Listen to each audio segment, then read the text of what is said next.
Despite owning just a handful of Mego action figures in childhood, these toys became a fondly remembered staple of my playtime.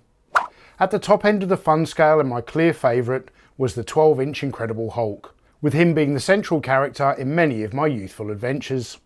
While at the other end of the scale, the large-sized Captain Kirk from the Star Trek The Motion Picture was quite the disappointment, because his leg broke just a few days after I received him.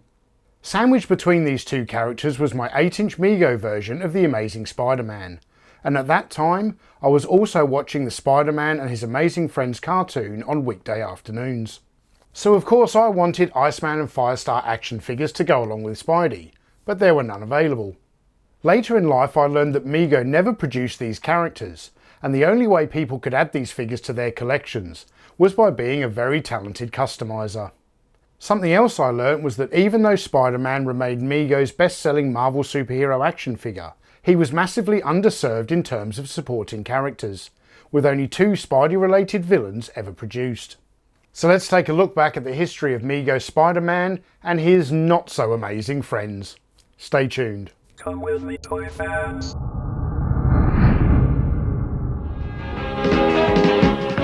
Spider-Man and His Amazing Friends. Hey toy fans, my name is Tony and welcome back to the Analog Toys YouTube channel. Let's go! It's party time! When Mego first launched their World's Greatest Superheroes line in 1972, the range consisted of 4 characters from the DC Comics universe: Superman, Batman and Robin, and Aquaman. This range performed extremely well at retail, so Mego immediately went after the Marvel Comics license. The first Marvel characters to be introduced in 1973 were Captain America and Spider-Man, and these figures were sold in a new wave alongside Tarzan and Shazam. Mego's 8-inch Spider-Man remained in production from 1973 right up until the company went bankrupt in 1982, and the character holds the rare distinction of being the only Marvel hero to be included in every superhero line that Mego produced. Where modern toy lines such as Marvel Legends have practically overdosed on Spider-Man, producing almost every single different comic version that you can think of, Mego only ever made one Spidey figure in the 8-inch scale, albeit with a number of running production changes, such as the use of both Type 1 and Type 2 body designs, as well as a highly collectible early version that comes with the Circle suit, where the spider symbol is enclosed in a circle on the chest of the costume. This was soon altered for the more common Spider-Man suit, where the symbol sits atop the web pattern printing. Although as a child I never understood why this figure came with a fabric costume.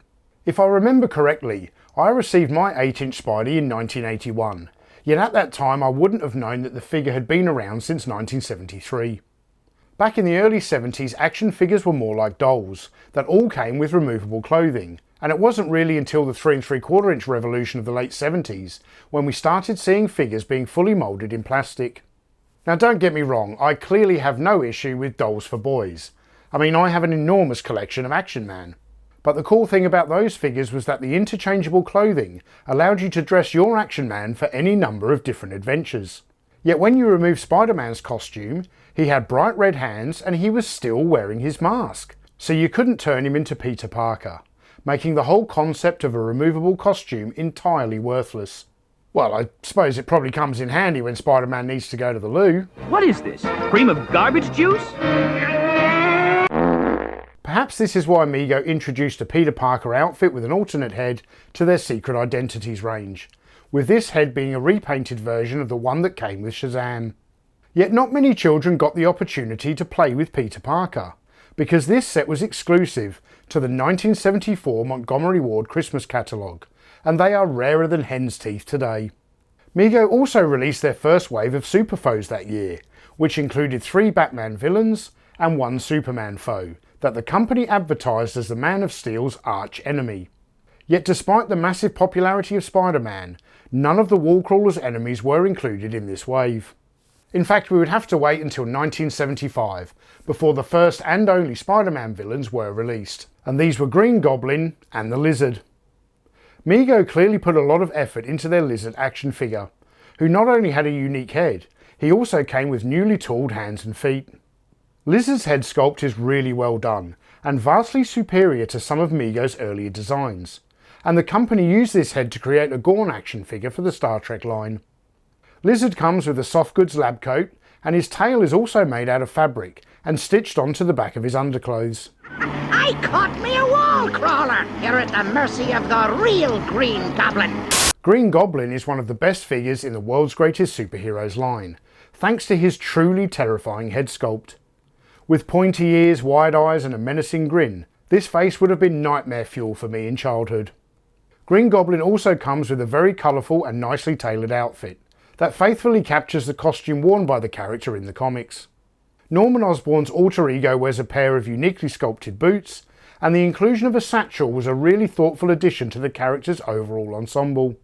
While I've already mentioned that the Lizard and the Green Goblin were the only Spider-Man foes to be introduced into the range, they're also now remembered as the only Marvel villains in the entire line. Great pulverizing punches! Fist-fighting superheroes are here. Batman, Robin, Superman, Spider-Man, Captain America, and Lizard.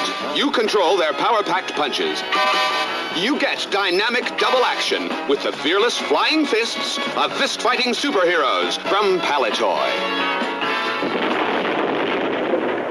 In 1976, fist-fighting versions of both Spider-Man and Lizard were released, but only in the United Kingdom, where they were sold on unique and highly desirable card backs.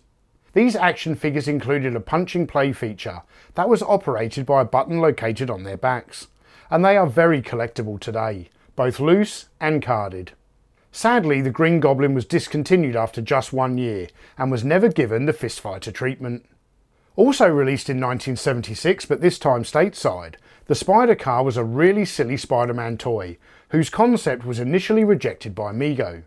But since the idea came from Stan Lee himself, the company eventually folded and introduced the Spider Car to the world's greatest superheroes range, and they ended up being quite thankful because the product sold very well. Yet when I think of Spider-Man related toys, the last thing that comes to mind is a car. So we can safely say that these items are only for the most hardcore Mego fans. And with the Peter Parker figure being way too pricey for most collectors, all that we're left with in the 8-inch scale is Spider-Man and his not so amazing friends. Spider friends, go for it!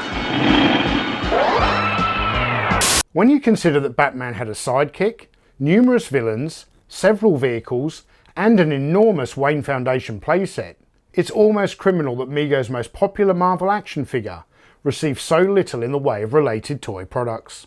And I get that they did make a boatload of Spider-Man toys, I just didn't need them in all these different scales. All I really wanted was more characters for my 8-inch Spidey to interact with.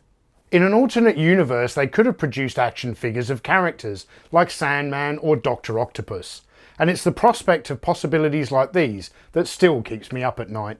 The 8-inch range of World's Greatest Superheroes was Mego's flagship toy line, and I'm a massive fan of this brand, but I'll never understand why the company didn't introduce more characters, given how cheap they were to make compared to other toy franchises, and considering that the line lasted for 11 years. I doubt we'll ever see another toy company hold both the DC Comics and Marvel Comics licenses at the same time, making Mego's superhero action figure reign truly memorable. But with great power comes great responsibility, and Mego still owes a debt to Spider-Man. I can always count on you for snappy dialogue. So thank you all for watching, and if you enjoyed this video, you can click the links over here to check out some of our other vintage superhero content, or subscribe to the channel by clicking down here, or consider supporting us on Patreon, where you'll get access to hours of exclusive content. I'm Tony from Analog Toys, and I'll see you in the next video.